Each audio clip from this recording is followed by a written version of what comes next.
Hi hello ನಮಸ್ತೆ. ನಾನು ನಿಮ್ಮ ಪ್ರೀತಿಯ ಅಕ್ಷತಾ. ಇದು ನನ್ನ 2026ನೇ ಇಸವಿಯ ಮೊದಲ ವಿಡಿಯೋ ಆಗಿರುತ್ತೆ.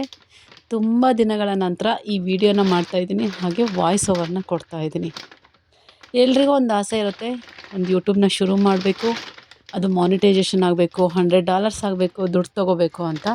ನನಗೂ ಹಾಗೆ 2025ರಲ್ಲಿ ತುಂಬ ಆಸೆ ಇಟ್ಕೊಂಡು ಯೂಟ್ಯೂಬ್ನ ಶುರು ಮಾಡಿದೆ.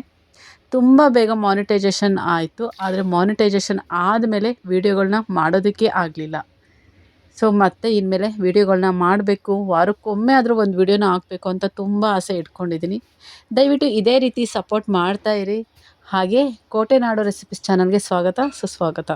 ಏನಿಲ್ಲ, ಇವತ್ತಿನ ರೆಸಿಪಿಯಲ್ಲಿ ಒಂದು ಸಿಂಪಲ್ಲಾಗಿ ಕಾಯಿ ಚಟ್ನಿ ಹಾಗೆ ಶಾವಿಗೆನ ಬಳಸಿಬಿಟ್ಟು ಒಂದು ಉದುರುದುರಾದ ಉಪ್ಪಿಟ್ಟನ್ನು ಹೇಗೆ ಮಾಡೋದು ಅಂತ ತೋರಿಸ್ತಾ ಇದ್ದೀನಿ ಅಷ್ಟೇ. ಈ ವಿಡಿಯೋ ಮಾಡ್ತಾ ಇದ್ದಂತಹ ಉದ್ದೇಶ ಒಂದೇ. ಇವತ್ತು ನನಗೆ ಒಬ್ಬರು ಕಮೆಂಟ್ ಹಾಕಿದ್ರು ಯೂಟ್ಯೂಬಲ್ಲೇ. ಅದೇನೆಂದರೆ, ಕೋಟೆನಾಡು ಹುಡುಗಿ ಎದುರೋ ಚಾನ್ಸೇ ಇಲ್ಲ, ಆಲ್ ದ ಬೆಸ್ಟ್ ಅಕ್ಷತಾ ಅಂತ ಏನೋ ಕಮೆಂಟ್ ಹಾಕಿದ್ರು. ನಿಜವಾಗ್ಲೂ ಅದನ್ನು ನೋಡಿಬಿಟ್ಟು ಮತ್ತೆ ಖುಷಿ ಆಗ್ಬಿಡ್ತು ನನಗೆ. ಈ ವಿಡಿಯೋ ಮಾಡೋ ಸ್ಟಾಪ್ ಮಾಡಿಬಿಟ್ಟಿದ್ದೀನಿ ಅಲ್ವಾ, ಅವರೆಲ್ಲ ತುಂಬ ಇಷ್ಟಪಡ್ತಾ ಇದ್ದಾರೆ, ನನ್ನ ಮಾಡಬೇಕು ಮತ್ತೆ ಅಂತ ಅನ್ನಿಸ್ತಾ ಇತ್ತು. ಹಾಗಾಗಿ ಇವತ್ತಿಂದ ನಾನು ಮತ್ತೆ ವೀಡಿಯೋಗಳನ್ನ ಆದಷ್ಟು ಮಾಡಬೇಕು, ವೀಡಿಯೋಗಳನ್ನ ಅಪ್ಲೋಡ್ ಮಾಡಬೇಕು ಅಂತ ಕೂಡ ಅಂದ್ಕೊಂಡಿದ್ದೀನಿ. 2026 ಎಲ್ರಿಗೂ ಒಳ್ಳೆಯದಾಗಲಿ ಅಂತ ಹೇಳ್ತಾ ನನ್ನ ಈ ಮೊದಲ ವೀಡಿಯೋನ ನಿಮಗೆ ಅರ್ಪಿಸುತ್ತಾ, ವಾಯ್ಸ್ ಓವರ್ನ ಜಾಸ್ತಿ ಕೊಡ್ತಾ ಇಲ್ಲ, ಹಾಗೆ ವೀಡಿಯೋನ ಅಪ್ಲೋಡ್ ಮಾಡ್ತಾಯಿದ್ದೀನಿ. ಪ್ಲೀಸ್ ಪ್ಲೀಸ್ ಪ್ಲೀಸ್ ಇದೇ ಥರ ಸಪೋರ್ಟ್ ಮಾಡ್ತಾಯಿರಿ ಅಂತ ಹೇಳ್ತಾ, thank you so much.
Myanmar, Bangladesh, Sri Lanka, Nepal